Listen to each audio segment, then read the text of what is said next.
मान्य मनिष झा, समय 9 मिनट। त्यसपछि मान्य ज्ञानबहादुर साई।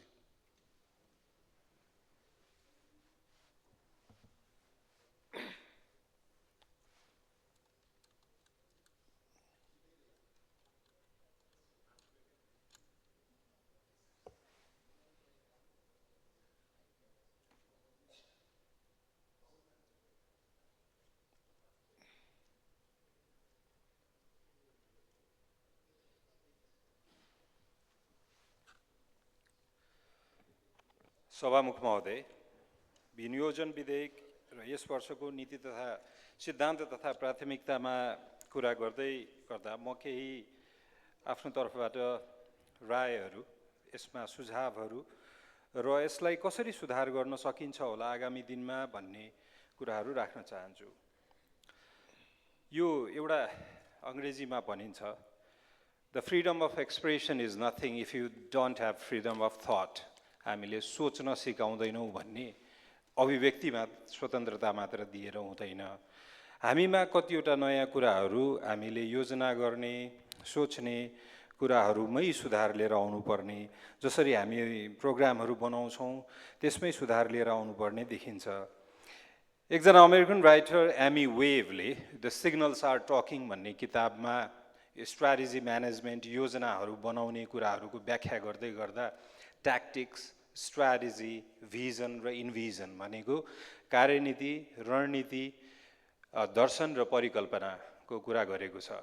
हामीका राजनीतिक रूपमा विभिन्न अवसरहरू आउँदै गर्दा, पाउँदै गर्दा यो 7 दशकको कार्यकालमा 7 दशकको राजनीतिक यात्राको क्रममा पटक पटक शक्तिशाली सरकारहरू बन्दै गर्दा र यसपालि पनि 2/3को ठुलो पहिलो र दोस्रो दलले सरकार बनाउँदै गर्दा प्राथमिकता के हुनु पर्थ्यो भनेर त्यो किताबको भनाइअनुसार चाहिँ ट्याक्टिक्स भनेको कार्यनीतिमा फोकस हुनु पर्थ्यो भनेर भन्छ। तर हाम्रो सिद्धान्त तथा प्राथमिकतामा हामी त्यो कार्यनीतिमा कति, जस्तै अहिलेको विकास, देशको अगाडि आर्थिक अवस्था अगाडि बढाउने, जीविकोपार्जन र अहिलेको दैनिकी सबै कुराहरू सुधार्ने हो भने हामीले सुधार्नुपर्ने सुशासन हो भनेर भन्छ। सुशासन नसुधारिकन यो पानी जहाज र मोनोरेलको सपनाहरू बेचेर मात्र राजनीति हुँदैन। त्यसले हामीलाई अल्झाउने र बल्झाउने कुरा मात्र गर्छ। किनकि हामीलाई चाहिएको छ ड्राइभिङ लाइसेन्स 5 दिन 10 दिनमा कसरी आउँछ भनेर चाहिएको छ, तर हामी पानी जहाज अफिसको उद्घाटन गर्छौँ भनेको हामीलाई सुधार कहाँ गर्नु छ त्यो कुरामा हामी केन्द्रित भइराखेको छैनौँ। अझै पनि हामी गलत कुराहरूमा लागिराखेको छौँ भन्ने कुरा हो। सो पहिला त्यहाँबाट हामीले सुधार गर्नुपर्छ कि भनेर यो फ्रेजर इन्स्टिच्युटले भर्खरै आर्थिक स्वतन्त्रताको इकोनोमिक फ्रिडम अफ द वर्ल्डको रिपोर्ट निकाल्दै गर्दा उसले केही कुराहरू सुझाव दिएको छ र नेपालको हकमा हामीले पर क्यापिटा र जीडीपीको साइज बढिराखे तापनि विगत 20 वर्षदेखि हाम्रो इकोनोमिक फ्रिडम, आर्थिक स्वतन्त्रताको सूचकाङ्कमा हाम्रो सुधार नभएको भन्ने देखाउँछ। हाम्रो साइज अफ इकोनोमी र पर क्यापिटा बढेर पनि यदि आर्थिक स्वतन्त्रता बढिराखेको छैन भने त्यो मैले अघि भनेको जस्तै हामी सोच्न सिकाइराखेको छैनौँ तर अभिव्यक्तिको स्वतन्त्रता दिइराखेको छौँ भनेको त्यो सकारात्मक रूपमा त्यसले परिणाम नल्याउन सक्छ। तर त्यो कसरी हुन्छ भन्दै गर्दा एउटा चाहिँ साइज अफ गभर्नमेन्ट, हाम्रो सरकारको आकार धेरै ठुलो भयो। सङ्घीयता हुँदै गर्दाखेरि हामीले नम्बर अफ इन्स्टिट्युसनहरू चाहिँ धेरै थपियौँ सङ्घीयताको सबलीकरणको लागि र यसको संविधानको संस्थागत अभ्यासको लागि। तर पहिला खोलिसकेको बन्द गर्नुपर्ने सङ्गठन, संस्थाहरू, युनिटहरू चाहिँ हामीले बन्द गरेनौँ। योभन्दा 2 वर्ष अगाडिको सिद्धान्त तथा प्राथमिकतामा वाचन हुँदै गर्दा हामीले 112वटा इन्स्टिट्युसन चाहिँ बन्द गर्नुपर्ने छ जसको अब अर्थ छैन भनेर सुनेको थियौँ, तर त्यो बन्द भएन। त्यसैले गर्दा हामीलाई त्यसले खर्च धेरै बढाइराखेको छ। अब हामीलाई यो टेक्नोलोजीहरू कसरी इन्हान्स गर्ने त्यो कुराहरू चाहिएको छ, तर हामी विभिन्न आयोग र नियोगहरू खडा गरेर त्यसमा राजनीतिक नियुक्तिहरू राखेर त्यसको सङ्ख्या मात्र बढाउने र नियुक्तिहरू मात्र राख्ने कुरा गरिरहेको छौँ।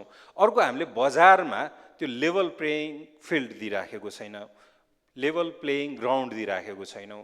जस्तै उदाहरणकै लागि हामीले हेऱ्यो भने कुनै इन्स्टिट्युसनले फरक फेसिलिटी पाइराखेको हुन्छ, तर त्यही क्षेत्रमा काम गर्ने अर्को संस्थाले चाहिँ त्यो फेसिलिटी पाइराखेको हुँदैन। यो अर्को कुरा हो। अर्को हामीले बजारबाट गभर्मेन्टले इन्टरनल बोरोइङ र त्यो चाहिँ यतातिर पब्लिक इन्टरप्राइजमा जुन एक्सपेन्डिचरहरू खर्च जुन भइराखेको छ सार्वजनिक संस्थानहरूमा, त्यसको रेट अफ रिटर्न हेर्दै गर्दा हामीले व्यर्थको खर्च गरिराखेको छौँ। त्यतिकै पैसामा नेपाल एयरलाइन्सको लगानी कति छ र बुद्ध एयरको लगानी कति छ, उसको कार्यविधि, स्ट्यान्डर्डाइज्ड अपरेटिङ प्रोसिड्युर के छ र उसको के छ, यो सबै हामीले तुलना गरेर हेर्दै गर्दा पनि हामीले कतातिर खर्च गरिराखेको छौँ र त्यो खर्च गर्नलाई पैसा कहाँबाट लिएर आइरहेको छौँ। हामीले जुन इन्टरनल बोरोइङ गरिराखेको छौँ, अब त्यो बाध्यता हाम्रो के पनि हो भने इन्टरनेसनल अन्तर्राष्ट्रिय बजारमा हाम्रो जुन क्रेडिबिलिटी घटिराखेको छ, हामी ग्रे जोनमा उसमा गइराखेको छौँ। त्यसले गर्दाखेरि होइन गभर्नर नियुक्तिमा हामी यो पार्टीको भनेर खुल्ला भनिराखेको छौँ कि यो पार्टीको भागमा पर्यो भनेर।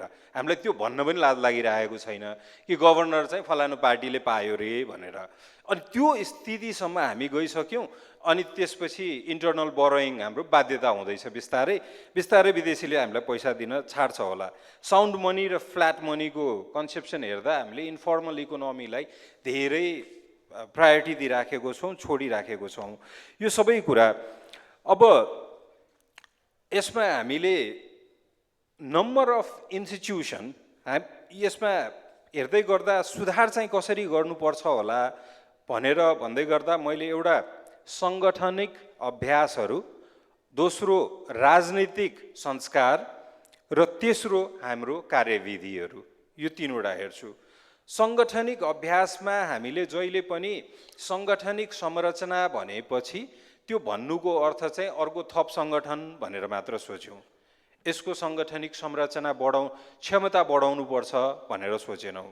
त्यसले गर्दाखेरि जसको इक्जाम्पल हामी फेडरल स्ट्रक्चरमा सङ्घीय संरचनामा गएपछि हाम्रो नम्बर अफ इन्स्टिट्युसन बढायौँ, तर त्यसलाई यसमा फेडरल स्ट्रक्चरमा मात्र बढायौँ, तल बढाएनौँ। बजेट 18 खर्बमा 5 खर्ब जति हामीले प्रदेश र स्थानीय तहमा पठाउँछौँ, तर पैसा मात्र पठायौँ, क्षमता पठाएनौँ, क्षमता बढाउनतिर लागेनौँ। त्यसैले गर्दा प्रादेशिक रूपमा आज पनि औसत रूपमा हेर्ने हो भने 7वटै प्रदेशले 20-25% बाहेक खर्च गर्नै सकेको छैन, किनकि पैसा मात्र पठायौँ हामीले, स्किल पठाएनौँ, रणनीति पठाएनौँ। त्यसैले गर्दा त्यसमा एउटा काम गर्नुपर्ने छ। अर्को राजनीति हाम्रो लागि निर्वाचन मात्र भइदियो। एउटा चुनावदेखि अर्को चुनावको समय 1825 दिन हुँदो रहेछ। एउटा निर्वाचनदेखि अर्को निर्वाचनको समय 1825 दिन हुँदो रहेछ। नेपालको राजनीतिको अभ्यासमा हामी 25 दिन सेलिब्रेट गर्छौँ। चुनाव जितेपछि घर दैलो गर्छौँ, धन्यवाद भन्छौँ, प्रसाद खान्छौँ, मिठाई खान्छौँ, तर त्यसपछि 1800 दिन चाहिँ हामी अर्को चुनावको तयारीमा लाग्छौँ। अहिले नै यहाँ हामी संसदमा सिद्धान्त तथा प्राथमिकतामा कुरा गर्दै गर्दा अगाडिको रोहरू कति खाली छ, किनकि सबैजनालाई अर्को चुनावको चिन्ता भइसक्यो। अब अर्को चुनाव कसरी जित्ने, आन्तरिक रूपमा र बाह्य रूपमा कसरी जित्ने भन्ने कुराको। सो हामीलाई राजनीति भनेको एउटा चुनावदेखि अर्को चुनाव मात्र भयो, तर यो बिचमा मैले गर्नुपर्ने कर्तव्य के हो, पहल के हो, म कहाँ उपस्थित हुनुपर्ने, कानुन कस्तो बनाउनु पर्ने, मेरो सहभागिता संलग्नता के हुनुपर्ने, त्यो कुरा भइदिएन। त्यसैले गर्दा पहिलो इन्स्टिट्युसन भनेको नम्बर अफ इन्स्टिट्युसन भयो, त्यसलाई सङ्ख्यागत रूपमा होइन, त्यसको क्षमता अभिवृद्धि आवश्यक छ भन्ने भएन। तर त्यो रिस्ट्रक्चरिङको कुरा गर्दै गर्दा अहिले प्रशासनिक एकरूपता अन्तर्गत भारतले एकदम राम्रो उदाहरण दिइराखेको छ। र यो कार्तिक मुरलीधरनले 2024मा लेख्नु भएको किताबमा पनि उहाँले भन्नुभएको छ कि यसमा हामीले एउटा टार्गेट सेट गर्नुपर्छ कुनै पनि इन्स्टिट्युसनको। हाम्रो टार्गेट के त? हाम्रो सङ्गठन सरकार अन्तर्गत रहेको इन्स्टिट्युसनको टार्गेट के हो? तर टार्गेट जसले सेट गरेको छ, म्याट्रिक्स बनाएको छ र उसले आफ्नो लागि डेडलाइन तोकेको छ, त्यो सङ्गठन र त्यो संरचनामा यही देशमा पनि राम्रो कामहरू पनि भएको छ। जसको एउटा उदाहरण हामी माननीयज्यूको खोपको लिन समय सक्छौँ। 1 मिनेट बाँकी। खोप जुन हाम्रो अभियानहरू छ त्यो सफल छ। म सार्वजनिक लेखा समितिमा रहेर सार्वजनिक लेखा समिति अन्तर्गत स्वास्थ्य मन्त्रालयको बेरुजु फर्च्योटको छलफलमा बस्दै गर्दा एउटा तथ्याङ्क पाएँ, एकदम सुखद तथ्याङ्क, कि अहिले विश्वमा हरेक 10,000 बच्चा जन्मिँदै गर्दाखेरि औसत मृत्यु 15 जना रहेछ। हाम्रो देशमा 6 जना मात्र रहेछ भनेपछि त्यो हाम्रो सफल भयो, किनकि त्यसमा फिक्स म्याट्रिक्स छ, त्यसको टार्गेट छ र डेडलाइन छ। त्यहाँ भोलि आउनुस् भन्ने कुरा हुँदैन। तर जहाँ हामी भोलि हुन्छ पर्सि पनि काम गरे हुन्छ त्यहाँ हामी बिग्रिराखेको छौँ। त्यसैले त्यसमा संरचनागत सुधार हामीलाई चाहिएको छ। र अर्को कार्यविधि एसओपी, स्ट्यान्डर्डाइज्ड अपरेटिङ प्रोसिड्योर, विश्वव्यापी रूपमा यसको एकदमै धेरै अभ्यास भइरहेछ। हामी गर्दैनौँ किनकि त्यसले हामीलाई आफैलाई बाँच्छ भन्ने डर छ। यो तेस्रो कुरा। तर यो कसरी गर्न सकिन्छ भने एउटा इन्टिग्रेटेड पोलिसी चाहियो, एकीकृत नीति चाहियो, किनकि हाम्रो नीतिहरू एक अर्कामा बाजिराखेको छ। एउटै सरकारको दुईवटा नीति माननीयज्यू बाजिन्छ। समय समाप्त भयो। सभामुखज्यू टुङ्ग्याइहाले। अर्को एकीकृत योजना चाहियो। एउटै सडक 3 चोटि किन खनिन्छ वर्षमा? यो ट्याक्स पेयर्सको मनी किन व्यर्थमा खर्च गर्छौँ? तेस्रो चाहिँ इन्टिग्रेटेड सेटलमेन्ट चाहियो, एकीकृत बस्ती चाहियो। यो तीनवटा कुरामा हामीले काम गरेर यसरी नीतिगत रूपमा एउटा सिद्धान्त र टार्गेट, म्याट्रिक्स र डेडलाइन बनाएर गयो भने हामी पनि राम्ररी काम गर्न सक्छौँ। तर त्यसको लागि हामी आफैप्रति कठोर हुनुपर्छ र आफूप्रति सुमसुम्याएर गरिने व्यवहारले अहिले जसरी गरिरहेछौँ सबै ठिक छ, म नै सबैभन्दा राम्रो भनेर जसरी हुन्छ त्यसरी चाहिँ सुधार हुँदैन।